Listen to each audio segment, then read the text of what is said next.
雖然基督教喺美國同西方國家日漸衰退，但上帝的教會就迎來為咗學習聖經如潮水般湧進嘅聖徒。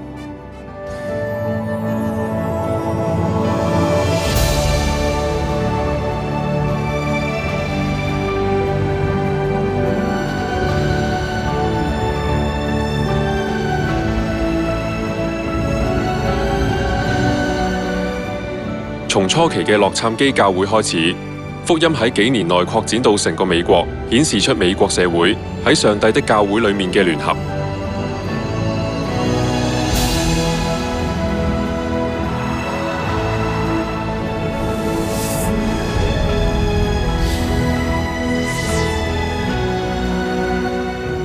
由北美開始，福音嘅火炬瞬間轉移到南美全域。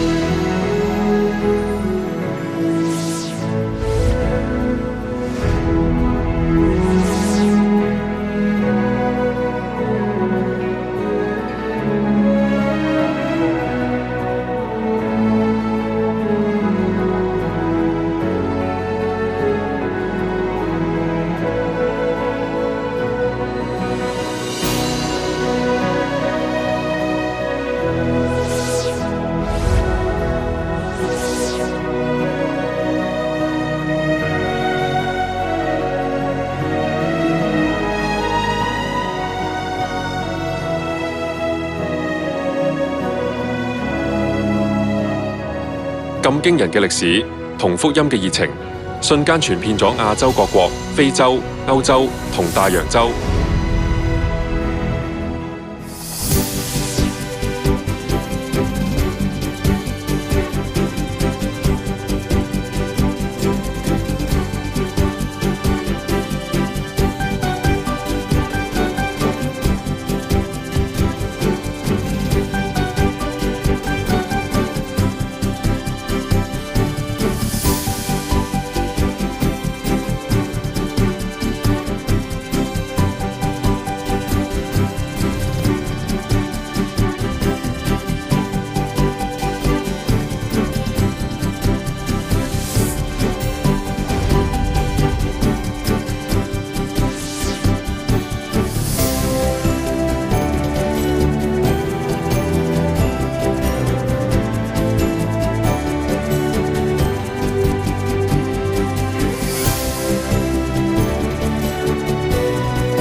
海外聖徒嘅面上帶住燦爛嘅笑容，完全表現出領受新約真理所帶嚟嘅喜悅。